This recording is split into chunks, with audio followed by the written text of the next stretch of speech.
Hello and welcome to episode 4 of Sports and Other Things.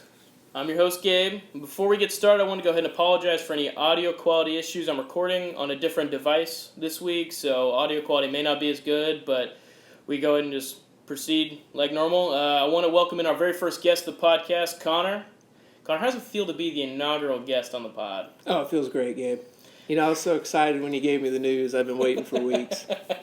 That's awesome, man. When you're talking about OSU stuff, I was like, Connor's the biggest OSU fan I know. You'd be perfect for this. So pretty much for this week, we're just going to talk about the OSU schedule. We're not going to do a deep dive into every game, every team, but I want to go over just how the team performed last year and then what to expect this upcoming season. And then I want to go over some key players, some key battles for the starting lineup. And that's like quarterback. What were the others? Linebacker. Linebacker, defensive line, and wide receiver. Yeah, there's a lot of crazy stuff going on. So I kind of just want to talk about that, see what your opinion is on it, and then just your overall prediction for the record this season. So let's do it. All right, man. Week 1 they're starting at Oregon State. See, this one kind of scares me. I know. Because let's start off right here. You've got a brand new quarterback that you don't know who it's going to be yet. I don't even think the coaches know who it's going to be yet. Season starts in a week and a half. So you're starting off with that.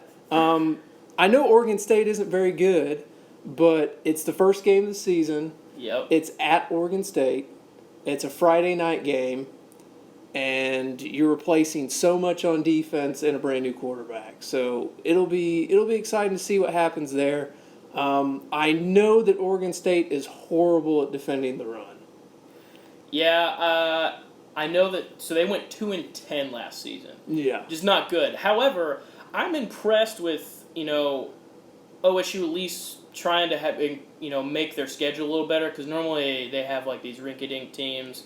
Exactly. And when that was scheduled, that was right. How long ago? 8 years ago? Yeah, so Oregon ago? State may have been a better team, but at least it's a Power 5 school, and it's not just like a Savannah State. Exactly. Yeah. Louisiana Lafayette. I don't want to watch the Raging Cajuns. South Alabama. Yes, I don't want to watch the Raging Cajuns or South Alabama play OSU again. Trust me, I don't either. Especially if they don't hang 70 points on them.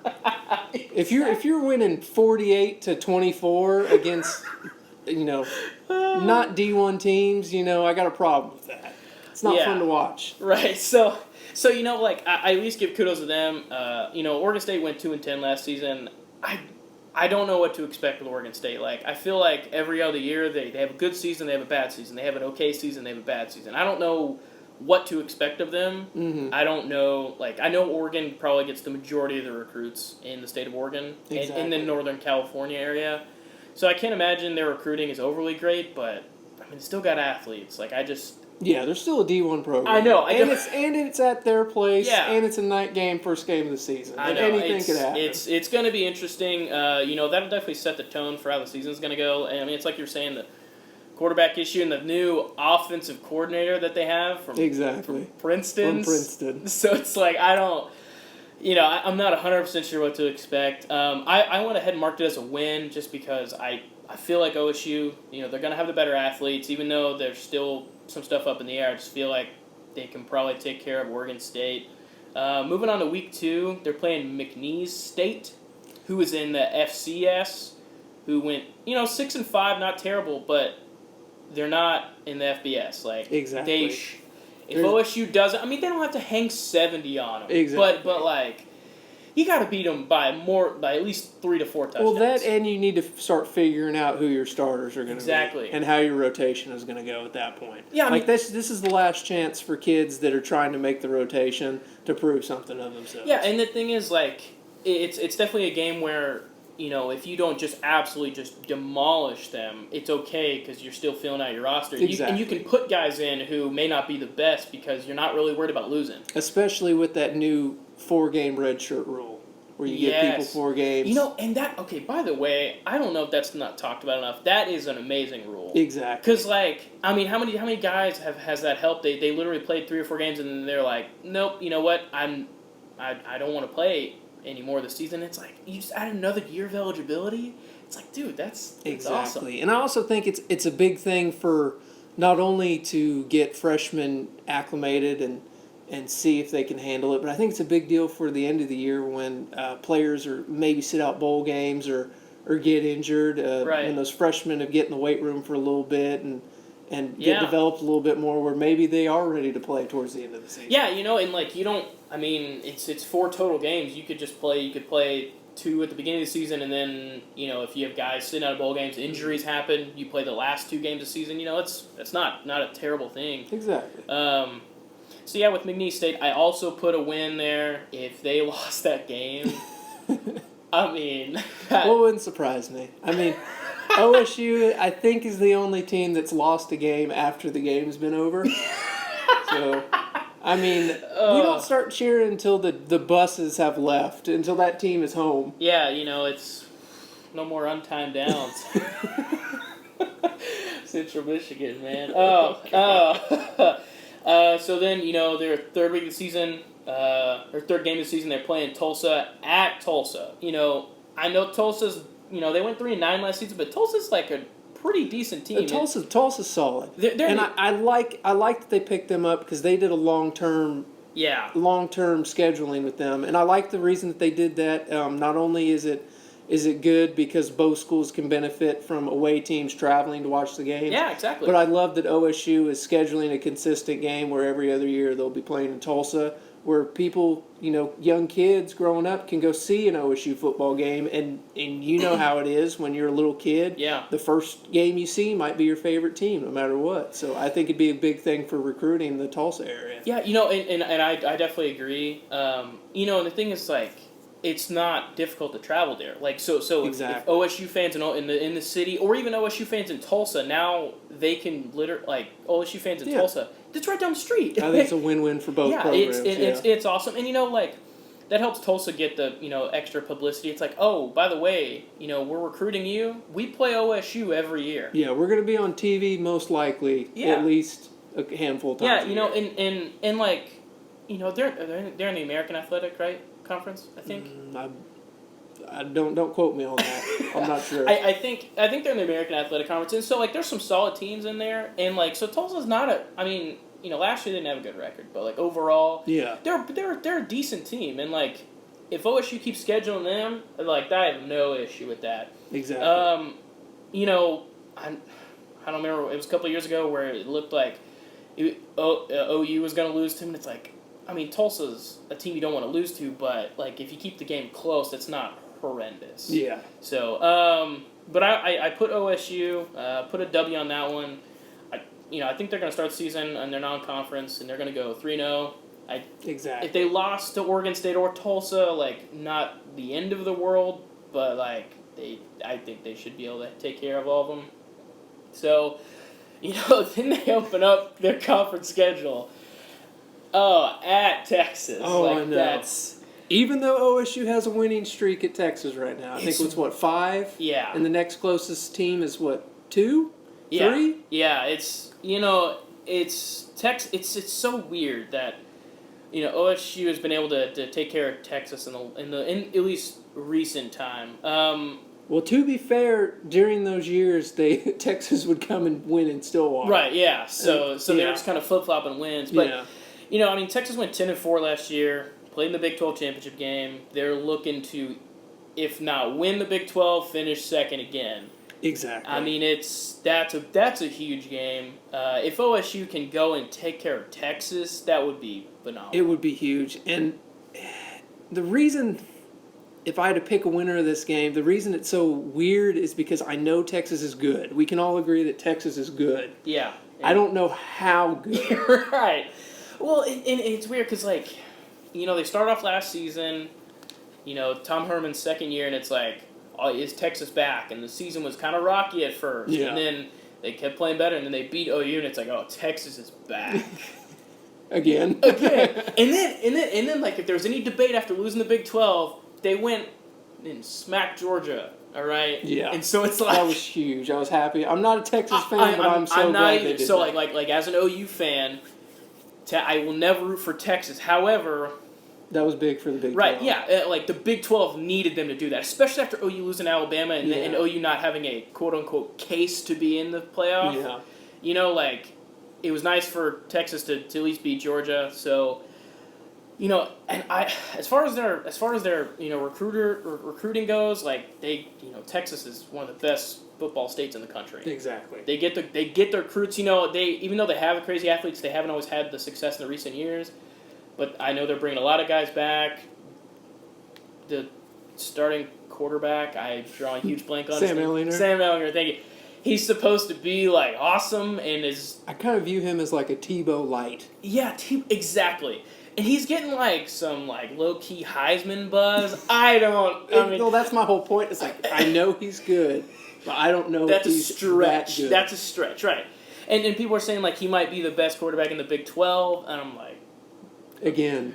Yeah, exactly. So, like they got a good quarterback. They got a good coach. Even when Tom Herman's being a jackwagon and making fun of the West Virginia guy. Oh, good. Did you see what he did at the OSU game last year? No. You didn't see that? No, not during the OSU game. Basically, it got to the point where OSU's in victory formation. Right. And that, that defensive end that not very many people, if you're not a Texas fan, you probably didn't like that defensive end. Wasn't it like Hackard or something? Yeah. I guess him and a wide receiver were talking trash, and he blew through the line after the quarterback kneeled the ball and just ran straight into him. And the wide receiver went and threw him on the ground. And then there was a big pile up, and so Mike Gundy ran on the field and was yelling at his players, saying, "Hey, get back!" And then Herman came up and started yelling at Gundy. Yeah, okay, I remember that. It did been a minute, but I remember that. And then and later it's like Tom Herman's like, "Oh, we're a classy school," and it's like you're making fun of players on the field, you're yelling at opposing coaches. Like, come on, dude. Yeah. And he kisses his players. I mean, that is so. I just think that's weird. I just think he's a weird guy. Well, and he did it at Houston. Like he did the same thing in Houston, and I thought it was weird then. And then he goes to Texas.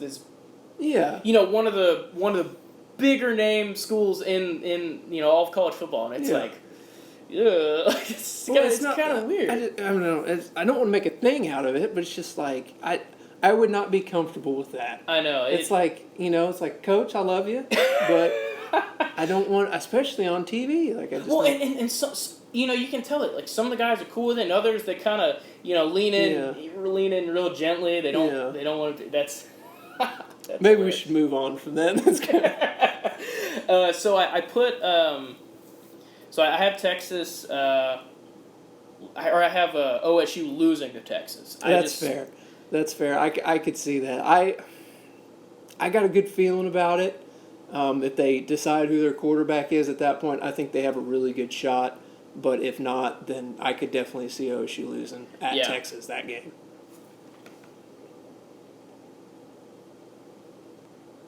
Okay, yeah. So I'm losing that game. We can go ahead and move on to the next game. They're playing K-State at Stillwater. So K-State's one of those. It's weird. They get pretty good. They get pretty good athletes, pretty good recruiting. But Bill Snyder's getting old, man. Bill Snyder's gone. He's gone? He's gone. When did he leave? This year. I must have just. Which is the only reason I feel good about K-State, because usually I don't, because K-State seems to always be that game that OSU barely wins if they win it. Yeah. So I gave him a W anyway. Yeah. Man, I must have just completely I just must have went over my head. Well, to be fair, the only reason I'm reminded of it is because OSU this year they hired K-State's offensive line coach. Oh, okay. That they've tried to hire before, but he wanted to stay and work with Bill Snyder. I gotcha. Yeah, so that's going to make K-State interesting now. So, I mean, they finished season last year 5-7, that's not bad. K-State's had better years, and they've definitely had worse years. But they're still such a weird team. Yeah. I don't know how to feel. I feel definitely better for OSU now that Bill Snyder's not there. Exactly. Even though he was getting older, the guy just had always been able to motivate his players and just, had always had pretty good success there. So well, I always had this theory that his son was actually coaching the team the last couple of years. He was just a face. And he was just a face with the head. They had some intern out there talking to him over the headset. And he's always mad all the time because he's wondering why they're not running a wishbone or something. That's funny, man. Yeah. Yeah, I don't have a problem with K-State. They get like random wins, and you're like, how do they do that? And then you watch, and you're like, oh, because they're nice and sound. They're a pretty they don't good make team. mistakes. Yeah, they're a solid team. Their players do what they're supposed to do. But it's also one of those things where it's like, are they going to have a down year because they don't have Bill Snyder anymore? Right. Or is it going to be one of those things where they're kind of revamped because there's a new coach there? Yeah. And maybe it'll be give and take both ways. I'm not sure yet. Yeah, and I bet there were some guys that left because, they had to recruit. Bill Snyder went and recruited them, and they came because of Bill Snyder. Like, I can't imagine that everyone stayed, but, man, I still can't believe I missed that. But, I have OSU winning that game.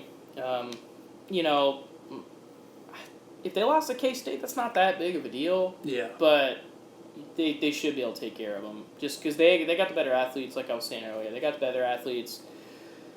Even with the quarterback battle, like... Exactly. It should still be fun. Well, OSU has one of those offenses that no matter who you have out there, as long as they're decent, you should be able to put up points. Yeah. Exactly. Like, they're very underrated, like, in the running back. Like their running backs are underrated and not considered very much when talking about top running backs. Like, you look at like Justice Hill. Yeah. That dude is like, who talked about Justice? Killing it in preseason, right? Who talked about Justice Hill last season? Not many. Nobody. Was he good for them? Hell yeah, he was good. I'll tell you, on the TV games, the announcers would talk tremendously about Justice Hill. Okay, yeah. But there wasn't a lot of national, people talking about him because I think he finished first or second team running back in the Big 12 last year. Yeah. But still, you didn't hear about him from anyone outside the Big 12. Exactly. Yeah, it's super, super weird. Yeah, but we can go ahead and move on. Next game, it's one of those I still don't know how to feel. They're playing at Texas Tech. And, I don't know what to think about Texas Tech. I don't either because Cliff Kingsbury's gone. I still think I don't even know who got the head coach job. Was it like their offensive coordinator or somebody like that? I don't know. I've heard. I couldn't tell you who it is. I know that they have a pretty good quarterback. Yeah, they do. And that's sometimes that's just that's enough. That's and enough. And their offense is still going to be high octane, super fast. I can't why even though they finished season 5 and 7 I can't imagine that whoever comes in there as new coach is going to be like, no. We're going to change the offense. Why? Why would you do that? Well, did Cliff Kingsbury call plays, or did he have was he kind of half and half with his offensive coordinator? It was probably like half and half. Like he he wanted the high octane offense, but he probably had somebody still calling the plays. And then he just jump in whenever he feel like. Yeah, on a 4th and 1 situation. Oh no! I'm calling this play. Something like that. But that whole team is so weird to me. Yeah. Because the unfortunate thing with Texas Tech is they're stuck in the middle of a bidding war for recruits, and they're losing every year because you got Texas, OU, even OSU, TCU, even Baylor's stealing some of that recruiting. Exactly. And it's man, Houston's a good program. Houston's even coming to steal some of that. Exactly. So Texas Tech. They get good guys and good players, but the team just doesn't have success isn't Lubbock pretty much out in the middle of nowhere in West Texas? Pretty much, yeah. It's I guess Stillwater's out in the middle of nowhere in North Oklahoma. yeah. They are, and so it's super weird. You still get guys you get Patrick Mahomes. You get Michael Crabtrees of the world. You get good players, but it's just you don't get them very often. Yeah. You're not going to have a Texas team that's loaded, an OU team that's loaded, even an OSU team that's a lot more loaded. Yeah. That's why they couldn't have success, and that's why, unfortunately, Cliff lost his job, because he couldn't get the success. Capitalize on the rest of it. Because isn't that weird? Because at one time, they had 3 NFL quarterbacks on their roster, and they're not winning games. Oh, man. Oh, obviously 3 of them at the same time doesn't help you, but you think you do better than that. Man, and the whole thing is so interesting. Their offense is probably still going to be awesome.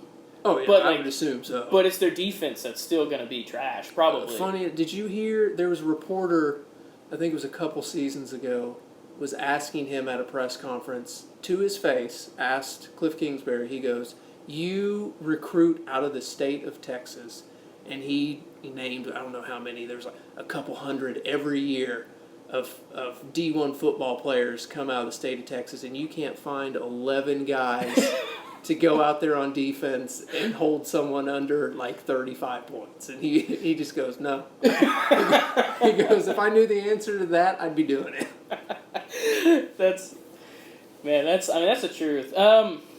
So, when looking at the schedule, Texas Tech finished 5-7, but I just have a weird feeling about them. I did go ahead and put a loss for OSU.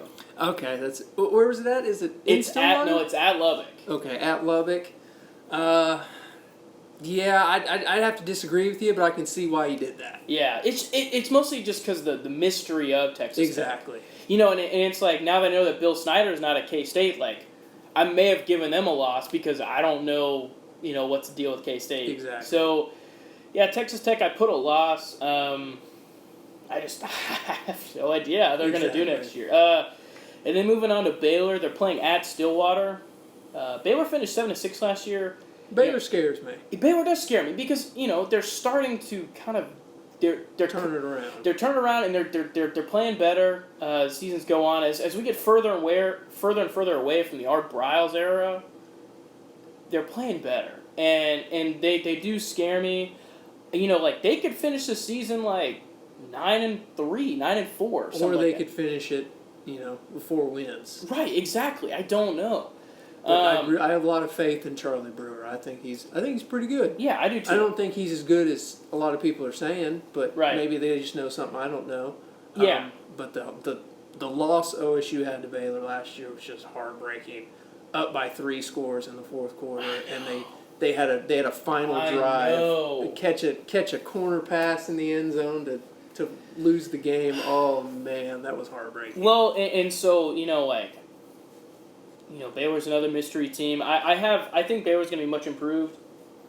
So I went ahead and gave OSU another loss, because I mean if they beat them, that's awesome. But I wouldn't be surprised if they lose to them. Exactly. It's just I'm the same way. I would go ahead and give them a win there. Yeah, I mean, but I completely understand what you're saying. Yeah, and then this next week at Iowa State, that's. This is one of those things where OSU's either going to steal it from them or it's going to. I think Iowa State's going to put a whooping on them. Dude, Iowa State is terrifying. Well, the weird thing is how much better people are saying they're going to be this year, and they lost their 2 best players. But that quarterback they have was Brock Purdy. Yeah. He's pretty good. He is good. And, of course, maybe I'm biased because he tore OSU up his first game ever. Yeah. Well, and the thing is, their head coach there, I think is, Matt Campbell? Yeah. How has he not been hired away yet? I know. This is 2 years in a row that they have come in and beat good teams. Like not last year, but the year before that.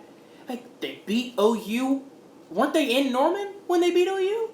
Or was it I don't remember. But they beat OU. They beat OU. Yeah, so. They beat OU. That's huge. And I think they've had 8 and 5 seasons 2 years in a row now. Yeah. That's awesome for Iowa State. No, that's great. That's freaking awesome. And that's great for any team in the Big 12 that isn't, Texas or OU. Exactly. Much. And so dude, they could come in and didn't they beat Texas last year? I think so. And they had a chance to play for the Big 12 championship game. They needed a couple things in their favor, but they almost got there. Yeah, I think they dropped one that they shouldn't have, which happens. Yeah, exactly. But I mean, they're a good team. I don't think OSU's beating them. I don't. At Iowa State, if it was in Stillwater, maybe, but. Well, the only thing that holds me back on that is because the two guys that really hurt them were the running back and their wide receiver. Their running back was awesome, dude. And their quarterback really hurt them, but they just weren't prepared. Yeah. Yeah. Funny enough, if the guy that was ahead of Brock Purdy last year played the whole game, I think OSU would have won by a couple scores. By the way the game was going before that starter got hurt. Yeah, I was gonna say he got hurt, and they put Brock in mid game. But he was the guy ahead of him was a pure pocket passer. Right. And then they put him in there, and he could run and throw, and our defense acted like quarterbacks weren't allowed to run for some reason. I don't know. Well, yeah, I mean it's an What's OSU new? defense. Yeah, exactly. Oh man, yeah. So I mean, I gave another loss, but like if they beat Iowa State, like wouldn't be surprised, man. Like that's the way this is with a lot of this Big 12. Yeah. Like Any Saturday. They beat the crap out of each other. Exactly. Like other than like maybe the top two teams, like every team, like after you get the top two, it's like 4 losses, 5 losses. Yeah. Like it was OU with 2 losses last year, and then Texas with 4. Like that's a big difference because they're all beating the crap out of each other. Well, that's another thing with OSU last season is they went. Let's see, against ranked teams. They played like 5 ranked teams last year. They beat 4 of them. Right. Exactly. And then they were a 2-point conversion away from beating OU. I They're going know. 5 for 5 against ranked teams. And like you know what, like. And then lose to the bottom of the conference. Right, but you know, if you're Mike Gundy, you can't not go for it against OU. Oh no! I loved it because usually against OU they play so safe. conservative. They play it safe and safe. It'd be 4th and inches, and I can understand. You know, you're in your own territory, 4th and inches. Like I'm still gonna complain about it because it's OU. Like just go for it, you know. Yeah. But I understand. But when you get down to situations where you're in their territory and you're just out of field goal range. You score a freaking touchdown. And it's 4th and inches. Yeah. And you're just outside of field goal range. You go for it. Yeah. You know, and yeah, they But last year they pulled out the stops, and I like that. Yeah, you know, and like I mean, your point's exactly like they beat Texas when they were ranked. Yeah. They beat West Virginia, who was ranked at that time. Like in a national, in for a Final Four running before they lost to them. Right. Exactly. Yeah. That's true. Who else was ranked that they beat? Boise State was ranked. That's right. I forgot they beat Boise. That was also a good non-conference game, by the way. And killed them. And they beat them up. Like I was very surprised because Boise's usually. Oh, I was too. I was surprised. I was worried. I was like, we're gonna lose to Boise State, and they killed them. I was like, okay, we're amazing. We're gonna win the national championship. And then next week they lose to like Texas Tech. And then Cornelius is, Well, he's a weird guy. Let's get into him later. Okay. Let's finish the schedule because that's the whole story of its own. Oh man! So then their next game they play in Stillwater again. They play TCU. That's another freaking team I don't know about. TCU scares me the most because like of the Big 12, I think TCU probably has like the most consistent defense. Yes, because I would assume between them, Iowa State and Texas. Right, because I'm drawing a blank on their head coach. Oh, Patterson, Gary Patterson. Yeah. I think Patterson really tries to have a good defense. I think he values good defense, and then he also has a pretty solid offense most of the time. Well, I think he's the defensive Mike Gundy. Yeah, exactly. Like Mike Gundy's the offensive guy, and he's the old school defensive guy. Yeah, and so like TCU, I just don't know how to feel about them, man. It's so weird. I don't either, but it's one of those things where they're a program that mirrors so much like OSU is. Yes. That I always think they're going to be better than, when they're supposed to have down years. I think they're going to be better than what people think. Yeah, I mean so they finished season 7-6. Okay. Yeah. I mean, it's still not horrendous. They won their bowl game, I believe, to finish the season. Maybe I'm not sure. I'm not sure, but those 6 losses, you probably look at them, and they probably weren't. They were probably all close. They probably weren't. Yeah. They didn't get killed by anybody. I don't think, especially not the Big 12. Like OSU's was last year. Yeah. Yeah. So it's just. TCU. I'm pretty that one's up in the air. There's only a few teams that I'm just definitively nope. I think they're gonna lose or win. I have them beating TCU just because Is it home against TCU? It's at Stillwater. It's in Stillwater. So I think that they'll beat TCU in Stillwater in front of the home crowd. And then we move to the next week. And if you'd asked me last year who would definitively win this game, I'd say OSU. And you know what? It's probably still OSU. Yeah. But with Les Miles going to Kansas, that's super weird. Les Miles is a good coach. I know he's a good coach. And you know what? He'll probably, the team will... Kansas had 3 wins last year. That's great for Kansas. Yeah. I think Les Miles will probably be... they'll probably still have a rough record next year. And then maybe one more year. And then, maybe after 2 years... They might have a winning season. I could see him turning around and getting some talent in it. Because he's not doing bad in recruiting right now. No, he's not. I mean, he's not doing, he's not pulling in any top 15 classes. Right. But for Kansas, he's going to pull. He's pulling in, 3-4-star recruits. He's probably pulling in some of the Kansas State recruits. Like guys that Kansas State would normally get. Well, I would even say better than that. Yeah. I would say, I think he's, if he can sign them, of course. Like, they're just committed right now. Yeah. But he's because they're top 5 in the Big 12 right now, right? In recruiting? Maybe. I mean, you put the name Les Miles. But, I mean, they also have a lot of recruits, which factors into it. Well, and you put the name Les Miles in front of the head coach slot. It's like, that instantly makes Kansas jump up. And, like, dude, like, they're going to go up to Iowa and steal some Iowa State's recruits. Maybe some Iowa's recruits.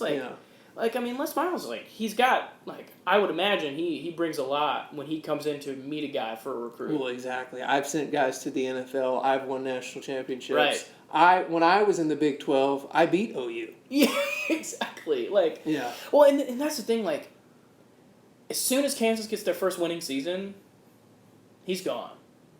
There's no way he's going to be. I don't think so. I don't think. Do you think he went to Kansas because of lack of offers, or do you think he went to Kansas like, I think I can do this? I think he went to Kansas. Well, maybe a little bit of both, but I think he went to Kansas to kind of reshape his image to be like, I can turn this program around. I'm a good enough coach. You put me in a system that's already good. Imagine what I can do. Well, I also think that Kansas. Like, obviously, if you think of, like, a Texas or an OU, right? The boosters and people you have to report to, basically, as the head coach. I'm assuming at Kansas, part of that deal was, you give me the reins, I'm controlling this thing. Yeah. I mean, Kansas has... The only other thing that Kansas has is their basketball team. Exactly. That I can recall off the top of my head. Yeah. So it's like... And I'm no expert in summer or spring sports. Right, exactly. And so it's like, it's literally like, you got basketball at Kansas, and then it's like, if they can make that football team good, I think the boosters are probably just going to be like, look, you can't make us any worse than we have been in the recent time. Like, just here. Which has happened before. Kansas almost went to national championship one year. In what, like 07? They went to a BCS Bowl, didn't they? Ah, man. You remember Mark Mangino? I remember Mark Mangino, but man, that's... They won, what, 10, 11 games that season? They won... I remember they did have a good season in the mid-2000s, but man, I'm drawing a huge blank on, like, the end result. Because I just know that was... Yeah, because I think that OU beat them in the Big 12 championship game. Yeah. And they got creamed by Florida in the national championship game. OU? Yeah. Okay, yeah. Because didn't OU play Florida in the national championship game? I think so, and I think Kansas went to like the Orange Bowl or the Peach Bowl or something. Yeah, because like they were like the next best team or something. I think, man, that mid-2000s football is just... Yeah, that was a little weird. I remember everyone was like, guys, Kansas is winning football games. What the heck's going on here? Man, that was bad. I mean, that was still like A&M and Missouri, and it was still in the Big 12. Nebraska, like that was a good Big 12. Oh man, yeah. So Kansas. I mean, I gave them a win at Kansas. Like Kansas is not gonna come in and upset OSU in Stillwater. I would hope not. I would hope not. Like, that'd be absolutely crazy. Like, Les Miles is getting carried off the field. Well, and that's the thing. That would be his first time back in Stillwater since he said, I'm staying, and then bouncing. Exactly. So it's like, and that's another thing is it's like, okay, does Les Miles have Mike Gundy's number? Or is Mike Gundy being like, okay, I'm going to put a whooping on you. Like, come on in here, I'm going to put a whooping on you. I took over this team. I gave them the most successful season they've ever had. It's like, you were nothing here. I've literally just took your image and just crumpled it up. I'm Mike Gundy. I think they have the same amount of Bedlam wins. I could be wrong. I think they both have 2, right? I think you're right on that, but that's not the point. Overall success, clearly. Mike Gundy's the winner there, but, I don't know. How great would it have been those two playing against each other in a national championship? That 2011 season? Dude, I know. Oh. And you know... We don't have to get into that. I'm just saying, like, how much fun would that game been? I think that's the... And I'm an OU fan. And I will never root against OSU unless they're playing OU. I always root for success for them. Yeah. that was the only time I was low-key like, man, they got to beat OU. Yeah. Because, like, we had to at that point. Yeah, I knew. I'm like, OU's not doing anything this season. Yeah. Like, they have to beat OU. But they were a really good team. OU was still a really good team. They were still I just think they dropped a couple in the first Well, season. that was, I mean, that's because Landry Jones was the quarterback, dude. Yeah, which was weird. He was one of those guys where it's like, he's going to be better than most of the people you put out there, but he just has those moments where it's like he throws the all-time yards leader. Misses somebody. He's the all-time yards leader in the history of OU. Because he played for 4 years, right? He played for 4 years, yeah. But, and the thing is, like, I know, okay, so OSU kicked the crap out of OU in that game. And I'm like, that's fine. Yeah. Make the Big 12 look good. They're going to go national championship.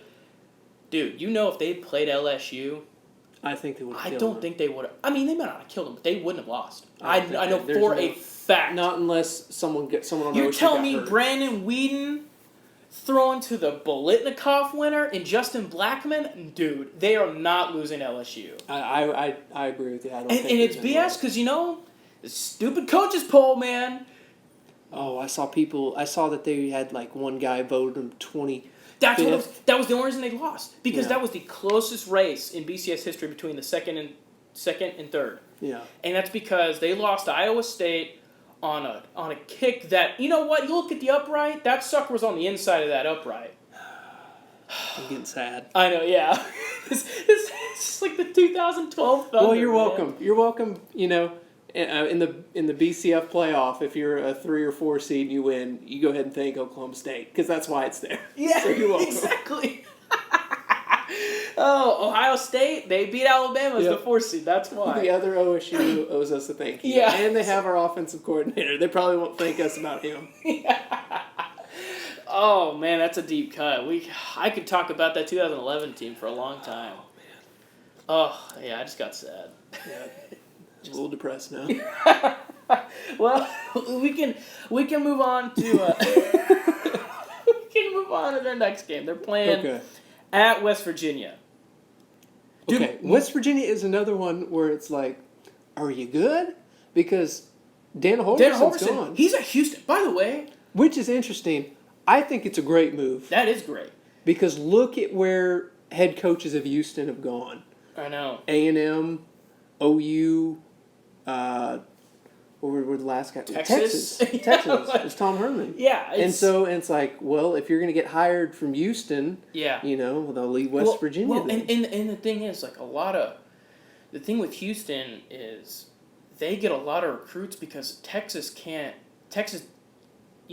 to go into Houston and get some of the people that play in Houston area. But, man, from what I understand, Houston gets a lot of recruits. Well, playing close to home is a big deal. Yeah, exactly. Like, I know Austin's closer to Houston than I think some of the other Big 12 schools are. Yep. But at the same time, you can't scout everybody. For real. That's why there's gems out there that, it's like, oh, this guy was a 2-star, or hey, this guy was unranked, or hey, this guy was a walk-on and, ends up going to the NFL. It's like, or play as true freshman. First overall pick. Or even play as true freshman. It's like, what's... Right. Yeah, so Dana Holgerson going there is super weird. And so, that makes me feel weird about West Virginia. I mean, they went 8-4 last year. They were a good team. Yeah. And they have they just named a starter at QB, and it's that guy from OU. Yeah, it's Austin Kendall. Austin Kendall, yeah. Which, he backed up Kyler Murray, and he came in when OU was kicking the crap out of Florida Atlantic. Yeah, Florida Atlantic, and dude, he looked good. Well, he got a scholarship to OU to play quarterback. So. I know. It doesn't matter. He's going to be good. And I like that. I like that OU finally was like, okay, we're not going to be jerks and take Jalen Hurts from Alabama and then not let you transfer. Yeah. That was such a... Well, and I think they're saying that Spencer Rattler guy is going to be the next big thing. Right. Well, and, Lincoln Riley named Jalen Hurts the starter today. Well, I understand that, but he's only going to be there for a year. Right. Because Spencer Rattler's a redshirt freshman? Yeah. I mean, he's super young. Yeah. Dude, and, when they got that recruit, that was... I'm saving that for next week. I'm saving that for next week. So yeah, West Virginia's weird. They had Will Greer. Will Greer was pretty solid for West Virginia. Yeah. I think Austin Kendall's gonna be really good. I don't know how their offense is gonna be because I think Dana Holgorsen. I think he did most of the offensive stuff. Well, yeah, funny enough, he was was an OSU offensive coordinator. I know exactly. He was OSU offensive coordinator before going there. And what's also like playing in Morgantown is so weird because you're literally moving, like instead of playing, between Iowa, Kansas, Oklahoma, and Texas, you're going all the way to the East Coast. Like that's such a big thing. Like it's one thing if you're playing it, if you're OU playing in Stillwater or even playing in Dallas, that's not that bad. 30-minute plane ride and a bus ride to the stadium. Yeah, but Morgantown's weird. Yeah. Like it's always been a weird place to play. I went ahead and, because Dana Holgorsen's gone, and I just think that, OSU, they do this weird thing where, they'll show up for a big name school or a good school and just kill them, but then, like you're saying, they'll lose to the bottom of the Big 12. Yeah. So, I haven't winning against West Virginia. I don't know about how much. I don't know. Exactly. Austin Kendall could be phenomenal, or he could be, a little rough. Yeah. I don't know. Or they could have no defense or no offensive line. I don't know. Right? Yeah. I don't know anything about West Virginia at this point. Exactly. Literally, the only thing that I can recall is Dana Holgorsen. Obviously, now I can't say that, but Dana Holgorsen and Will Greer. That was all I knew about West Virginia last year, and now it's Austin Kendall. Yeah. Period. So I'm winning that game. And then their last game of the season, playing OU, man. Ooh. And it's in Stillwater, so it's in Stillwater. It's in Stillwater. I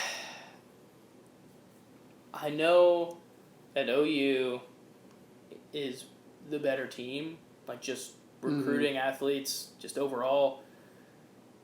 But if OSU, I'm gonna take OSU in this one. If in years that OSU has nothing to lose, I'm gonna pick OSU.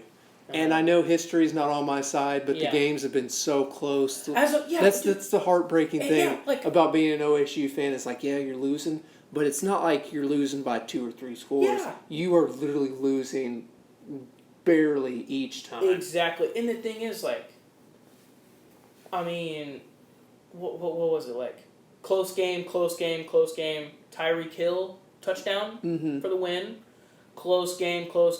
Kicked the crap out of us in 2011.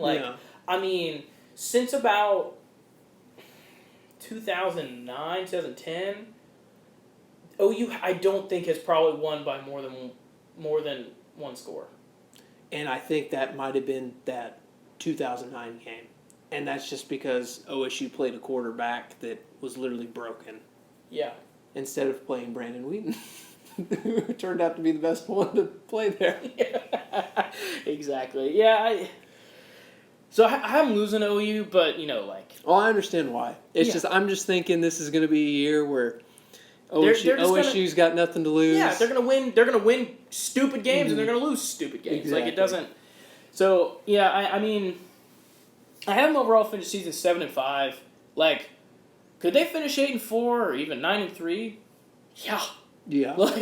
Or could they go 5-7? Yeah. Yeah. It could be anywhere. It's anywhere so on that weird scale. because there's so much parity in the league right now. Right, and just the Big 12 just is so weird. Yeah. Because every team is solid. They have a good offense. Some of Kansas questionable, but well, when you look at other conferences, right? It's such an even playing field from top to bottom, than compared to any other conference. Well, and the thing is, it's stupid because there's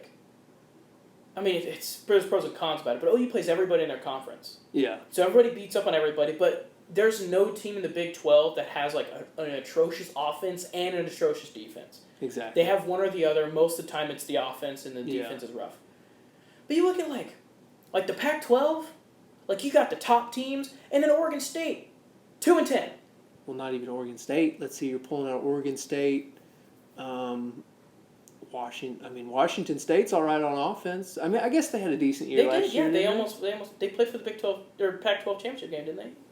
Maybe they did against USC. because Mike Leach is there. Not USC. Yeah, Mike Leach is awesome. Oh I'm trying to think. Who else? Utah. I don't know how good Utah is. Yeah, I mean, you look at this, like in the Big 12, you had a 3-9 Kansas, and then you had 2 5-7s, K-State and Texas Tech, and then 7-6, 8-5, 8-4. Who knows what would have happened if West Virginia hadn't canceled that game because of that hurricane or whatever. Yeah. But there's a lot more terrible teams in the bottom of the Pac-12, the Big 10. When was the last time Illinois had a good season? I couldn't tell you. Minnesota? Come on. I even forget that Minnesota's in the Pac-12. Big 10, you mean? Big 10. Big 10. Exactly. Yes. Yeah. I just think that and then you have the ACC, which is basically it's Clemson. Basically Clemson. And then if used to be Clemson and Florida State, and then Florida State struggled. Louisville was all right while Lamar Jackson was there, and Miami's been all right. Yeah, They've been pretty good. And then who you got Clemson playing Duke? What? You got the national champion playing in their conference championship game Duke because that's the second best team, essentially. Because they were, dude. Everyone, it was literally Clemson, and then the next best team record-wise was Duke.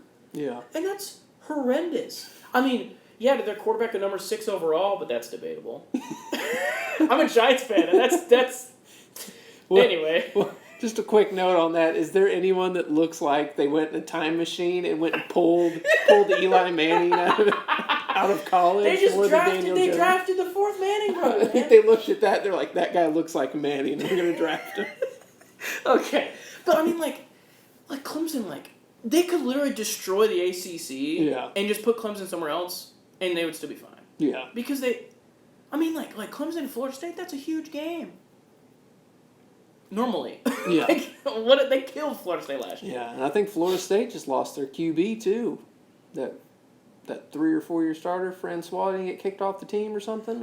So last season he got kicked off the team, or I think he got suspended and then he kicked him off. Yeah, because he's on that one show, Last Chance U. Oh, is he really? Or something like that. I heard somebody talking like he was on Last Chance U, and so it's Yeah, he's not at Florida State anymore. Yeah, so it's...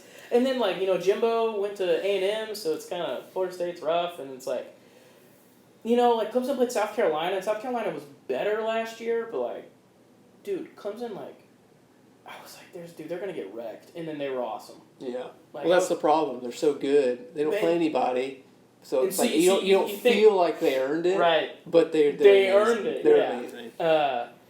It's the Big 12 is pretty well rounded as far as good quality teams, and they literally play everybody. Yeah.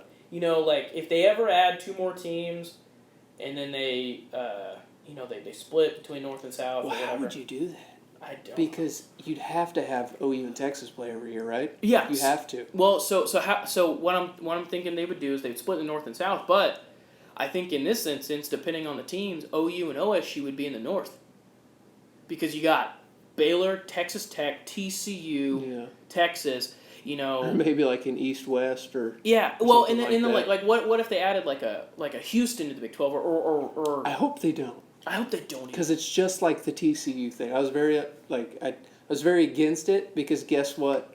OSU has to compete with TCU with recruits, and if Houston brings in the Big 12, guess they're going to have to compete with Houston even more. Right. Well, and so there's been teams that have been talked, and it's these teams in the Big 12, if you map it out, depending on who gets added, maybe another Texas school, something like that, and then it's you have maybe OU in the South and OSU in the North, and that'd be weird. It's I don't know how they would do that. They were talking for freaking ever. And it's weird because you have to have OU and Texas play every season. Yeah.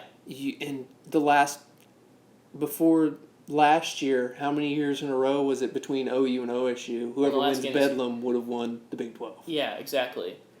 Yeah, and it's weird, man. And they were talking about adding BYU, and I'm like, how does BYU fit into that? I don't know.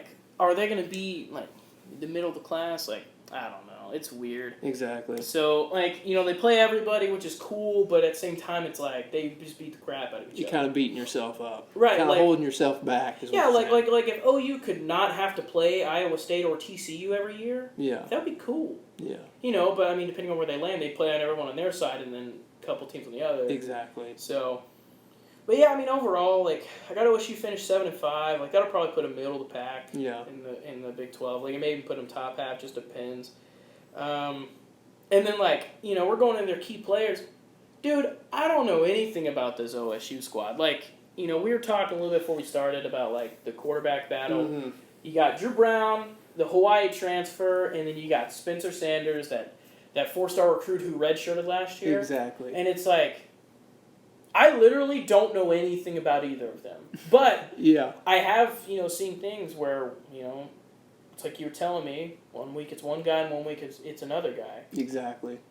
But all I got to think about that is, like, who transfers from Hawaii University to be a backup at OSU? That's not, that's an... Well, that's not common. Especially what happened last year, because he transferred last year. He redshirted last year at OSU.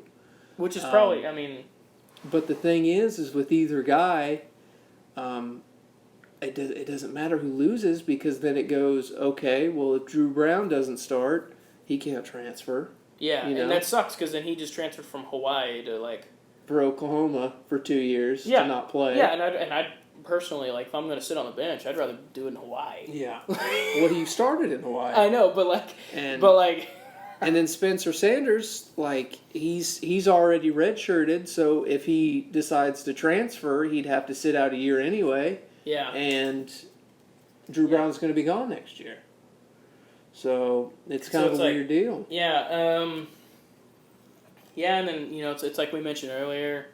Then they got the new offensive coordinator from Princeton. Yeah, Sean Gleason. Yeah, and like, that whole thing's weird because, like, they led the FCS in points, but you look at his offense, and it's, like, kind of a weird offense, and it's like, well, who does Princeton have? Like, good players. Like, they don't, usually.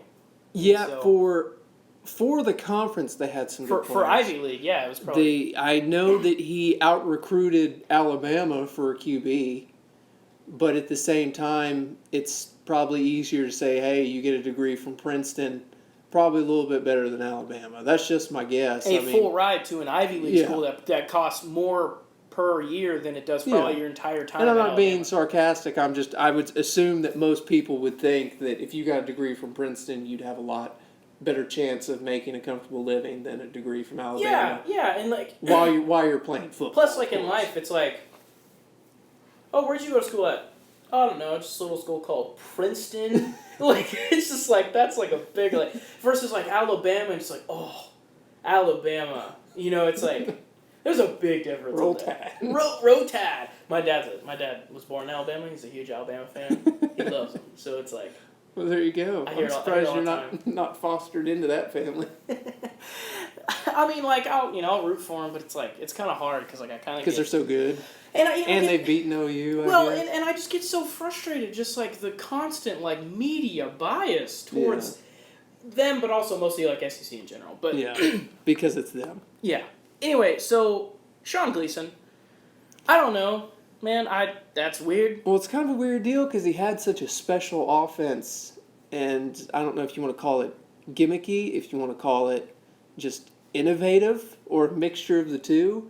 But the funny part is he had that, this high-octane, weird offense where he'd sometimes have 2 to 3 quarterbacks out there playing at the same time to none. Right. And then he gets to Stillwater, and we're told by him and Mike Gundy that they're going to run the same offense, same plays as they have the last 4 or 5 years. And it's like, what's the point? Well, I don't know. I'm hoping they're just saying that. It's like, okay, he gets a couple plays here and there that he's going to add to it would be great. I think they're thinking of is what's been wrong with OSU's offense. I don't think it's necessarily the plays. I think it's either been the situational play calling or just not having the players execute. Yeah. Yeah, I mean, because you have good running backs, you have good wide receivers. The offensive line isn't terrible anymore. So it really comes down to quarterback play and if you call the right plays at the right time. Yeah, and like, I just don't. Like, why are you bringing this guy from Princeton if he's not going to do much? Like, if you're going to keep running the same offense, like, what does he even do at that point? Why are you making such a big deal that he went to Princeton and ran all these cool plays if they're not going to happen? Well, that also confuses me because their wide receiver coach, they put him as they gave him a raise and they gave him the title of like associate head coach. Yeah, so it's like the top assistant. And it's like obviously he wants to be offensive coordinator. Yeah. So are we just holding it? Which do you think that him being offensive coordinator would hold him back from throwing out Blitnikoff finalist every other year? Maybe, I don't know. So stupid. Like, Justin Blackman, man, all he had to do was not do drugs. He won 2 of them. He won 2! How many people have won 2 Blitnikoffs? I don't know. I couldn't tell you. Off the top of my head, at least. What a moron. Okay. That's making me sad again. Sorry. Going back to 2011. Oh, man. And then so then we were talking about defensive line. Exactly. And like... Well, they lost 6 starters on their defensive line. Which is hilarious. Due to either graduation, leaving early to go pro, or transferring to another program. Yeah. So they've got... Basically, we got a lot of transfers and JUCOs and freshmen they're looking to fill those roles. Yeah, man, that's like I don't know enough about OSU, and I don't follow them enough. Unfortunately, like I get their scores every time they score in a game. Yeah. I get that notification, but like I don't recognize a lot of those names. And then, like you have guys who I do recognize, like last year they had Justice Hill. Exactly. And it's like, and you don't hear him talk about that guy. And, I heard about these random guys that I'd never heard of on the team. But now talking about Justice Hill, and I'm like, why? OSU to me is so weird because they don't get talked about enough. Yeah. Like, in the national media. And sometimes I get why. But at the same time, like Justice Hill's awesome. Like, exactly. Well, the thing is I think they have a guy this year that's better than Justice Hill. Interesting. His name's Chuba Hubbard. And I don't know if you watched Bedlam last year. But that was number 30 that took his place after Justice Hill got hurt. Yeah, so I remember reading an article after that game about that guy, and I was like, I've literally never heard of this guy. I think he is a complete college running back because he's big, he's strong, and he's one of the fastest. He's not quick. He can't shuffle from side to side as quick as Justice Hill can, but he's got high. He's fast. Yeah. He's a track star. Oh yeah. Well, let's just hope it doesn't end up like their last track star, where he gets dismissed from the team. Well, some programs have class and kick those players off. Oh. All right. There's the first jab at OU. Okay, that's fair. That's so funny, dude. Oh man. Oh, still made the NFL. He did. He did. Oh, both of them.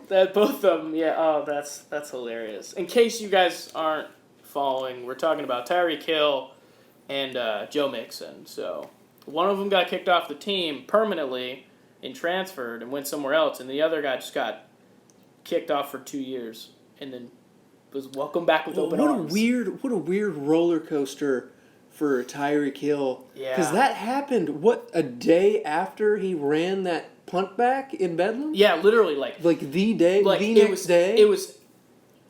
Because I don't think he played their bowl game.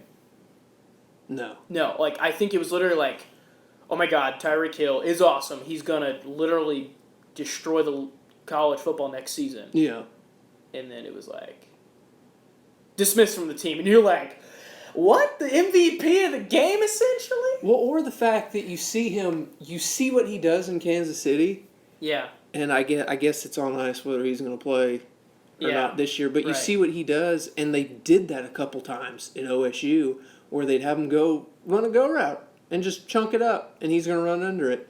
And then we're sitting there watching. They do it 3-4 times throughout the season, score every single time, and it's like, why don't we just do that every other time? I mean, he might be a quote-unquote running back, but the dude is... He should have been playing wide receiver. The dude is so fast. I think that was the problem. He was just so good that it's like, why wouldn't we put him at running back? It's like, he's better at wide receiver. We can't run the ball anyway. Yeah. That year that Tyreek Hill played running back at Oklahoma State, they had fullbacks playing guard. Yep. Like imagine, like who's the last good fullback at OU? Trey Flowers? Yeah. Or Dimitri Flowers? Dimitri Flowers. Dimitri Flowers? Trey Flowers is on defense. Yeah. So imagine. Trey Flowers. Trey Flowers played for OSU. Yeah. He played safety. Now he's a corner for the Seahawks. and his cousin is Dimitri Flowers at OSU. So Dimitri Flowers, what is he like? 6'3", 245? Yeah. Okay. So imagine OU goes, hey, we don't have anyone to play offensive line. We're gonna need you to go eat. And put on 20 pounds, so you're going to be a 265-pound guard and play Division I football.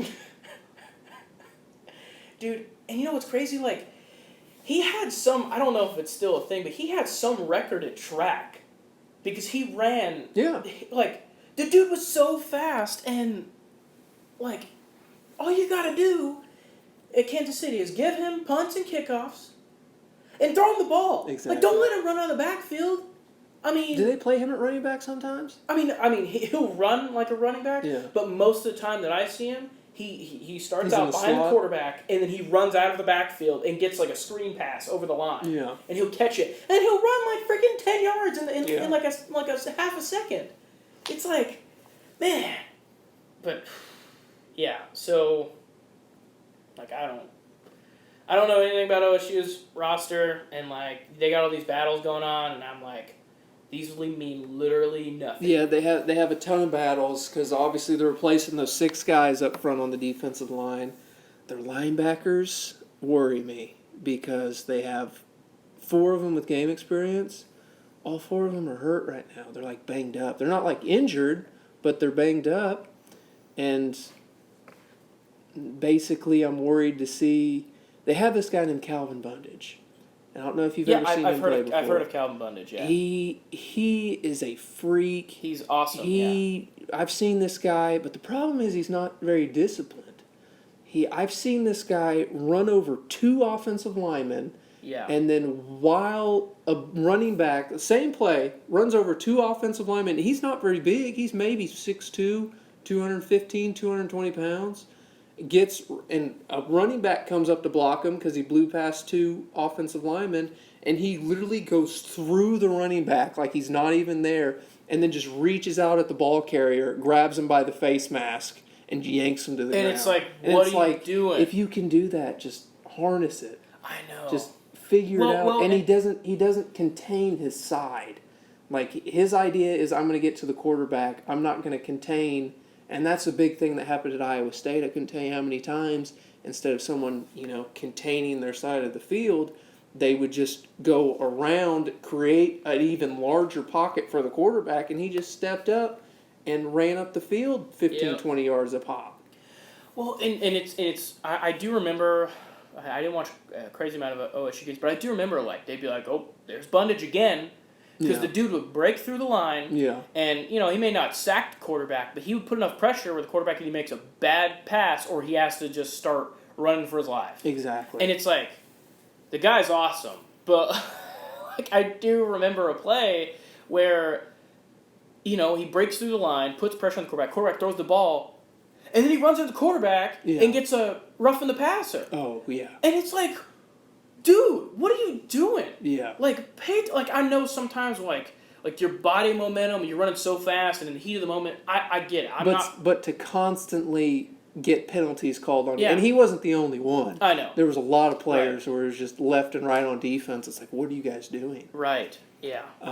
Which was funny because not only you add the penalties, but they were like top 10 in sacks last year. Like the first 6 weeks of the season, OSU led the FBS, was it FBS and sacks? Was that it? Which is hilarious because you're like, defense?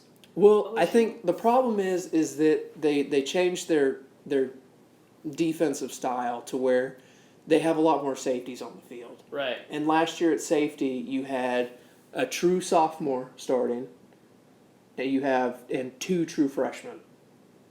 And so this year, I think they're going to be, since they have a whole season under their belt, and they have a lot of guys redshirted behind them that can fill in, I think that they'll be a lot more solid on the defensive side. And I think that OSU has the best tandem of corners in the Big 12. Yeah, well, the issue with OSU's defense, it's not usually... it's not usually putting pressure on the quarterback. The issue is just the defensive line isn't, it's kind of rough, and then their coverages have just not been there. Exactly. And so wide receivers are getting, catches for days. Well, and I think the problem is even though I think they have the 2 best corners in the Big 12, they only play the 2 corners. So when you get into November, your corners are wear down. It's like you have I don't know how many, at least 8 to 10 corners on the team, and only 2 of them really play. It's kind of concerning. Well, and one thing I just don't understand, with football teams and bad defense, you get these athletes who are really, really good. Yeah. And they're really good at what they do. And I don't know if it's they don't, an IQ level that they're just not smart enough to catch that read or to make that play, or if the coach just is not doing a good enough job of either, executing the defensive plays or, I don't know what it is. Because it's like the same thing with OU. And it's like... I think it's just a Big 12 thing. Because it's not... I don't think necessarily... Because everyone says, the defenses aren't any good. Well, it's like, when they play in bowl games, no one else can stop them. Well, and the thing is, in SEC teams, they're starting to score a lot of points, but nobody talks about the fact that their defense is giving up a lot of points. Or the fact when you think of SEC, you take out Alabama and Georgia, which I granted, you take out a lot of the league's top 2 teams, then they're not going to be as great. But who pops at offense? Who do you think last year goes, that team is really good at offense in the SEC? Maybe Ole Miss. Maybe Auburn. Maybe Auburn. LSU was probably all right. But like a running offense, not I'm going to light you up through the air. I know. I guess maybe Texas A&M. I'm not sure. They weren't very good last year. It's just one of those things. It's weird. Because they pride themselves on SEC defense, but who can play offense in that league? Alabama, you're not holding Alabama to under 30 points. Well, and the thing is, the SEC has been scoring more points than ever. Yeah. And so it's is their defense really that good? Because they're allowing so many points. And I'm not just talking just to Georgia and Alabama. They're all allowing a lot of points. And it's crazy. I mean, it's wild. I don't get it. For instance, Mike Stoops, he got let go way past the point that he should have. Exactly. At OU. I think maybe that was part of the deal of Bob Stoops handing that over. They're going to keep him for a little bit. What I don't understand is you get all these great athletes. You got these guys who are good. Exactly. And they are talented. I don't know if Mike Stoops is not a good coach at showing them hey, this is how you should play, or if he's just not good at motivating them. Because sometimes it's not that guys are bad and they don't have good IQ. They're just not motivated. Exactly. If you get if you light a fire under them and get them motivated, maybe they'll play better. And I just don't. Maybe that was part of the problem. Maybe it's too much fire from them. Well, honestly, they had to put him in the press box. I'm a huge OSU fan, but if I could have paid $1 each game just to have a little tiny screen of Mike Stoops in the corner when they're playing defense, oh man. Well, dude, they had to put him in the press box because he was getting so heated on the sidelines. Yeah. Because he came back and I don't know if it was a matter of he was just getting so heated, or if he was I think he was getting in players' faces. Well, I think it was in front of cameras, and they're we can't have that. And I get it. Maybe that's behind. Maybe you're really not doing anything that's bad, but it looks like it's bad. It's hard to say, hey, come play defense at OU. Your defensive coordinator is going to come scream at you 3 times this on national TV, and that might be, hey, well. Some people might not think anything of it, be like, oh, it's no big deal. A coach is supposed to do that. But I don't know. It's just sometimes the seeing the way people do it. Yeah, well, and it's funny because you'd see him probably every 4 or 5 defensive plays. Yeah. They'd show him in the press box and most of the time it was a frustration. He'd get all frustrated. He'd start throwing his hands. His face was as red as OU's uniforms. Yeah. And but then occasionally they'd make a good play. And then they'd show him up there, and he would just be he wouldn't have any expression whatsoever. And it's God, that guy's all anger. Yeah. Yeah. Well, man, I think we pretty much covered everything I wanted to on OSU. Any final thoughts that you have on the team and stuff? Well, I would say players to watch out for. Obviously, Tylan Wallace, Biletnikoff finalist last year. I would say Jelani Woods, Cowboy back, big dude. 6'7", 6'8", 265, 270 pounds. I think he's going to catch a lot of passes this year if he's healthy. Oh, yeah. Chuba Hubbard, obviously, I think he's not only one of the better backs in the Big 12, I think he's going to be one of the better backs in the country. And then, obviously, on defense, I think they have two of the best corners in the league of A.J. Green and Rodarius Williams. And basically, a player to watch out for on the defensive line since they're replacing it, I think, is going to be Israel Antwine. He is a transfer from Colorado. He started, I think, all of their games but one is a true freshman. Yeah. And who was originally committed to OSU but ended up going to Colorado. I think he's going to be a big player for him. Yeah, I remember, I remember, like talking to you before last season, and you were telling me about, like, man, they got all these true freshmen that are going to play. Well, that's the thing, is that you're excited that those true freshmen, I couldn't tell you how many true freshmen they played last year, that you're excited that they're good enough to play, but then again, they're true freshmen out there. Like, same thing with the same thing basically with the whole defense. Like, that whole defense is centered around the safeties doing what they're supposed to do, and you have, out of the 6 safeties that played last year, 4 of them are true freshmen, and 1 of them's a true sophomore. Yep. So it's just one of those things where you hope their experience takes over this year. Yep. Well, man, I appreciate you coming on, talking OSU. I appreciate it. Well, I'm personally not that knowledgeable on the team, so I want to know more for this upcoming season. I'm pretty sure people listening want to know a little bit more. Next week we're going to talk a little bit about OU. But, like I said, I appreciate it. And oh, yeah, anytime. You're welcome back anytime we talk OSU. I'll make sure to hit you up for sure. Yeah, let me know. I will see. I'm sure you'll invite me for Heartbreakers next season, the ones they shouldn't lose to. Yeah. Go, what happened? And I go, OSU happened. That's what happened. All right. Well, please go and like and subscribe to our page on YouTube. Leave us any comments, any feedback that you may have. We appreciate it. And other than that, you guys have a good one. We'll talk to you next week.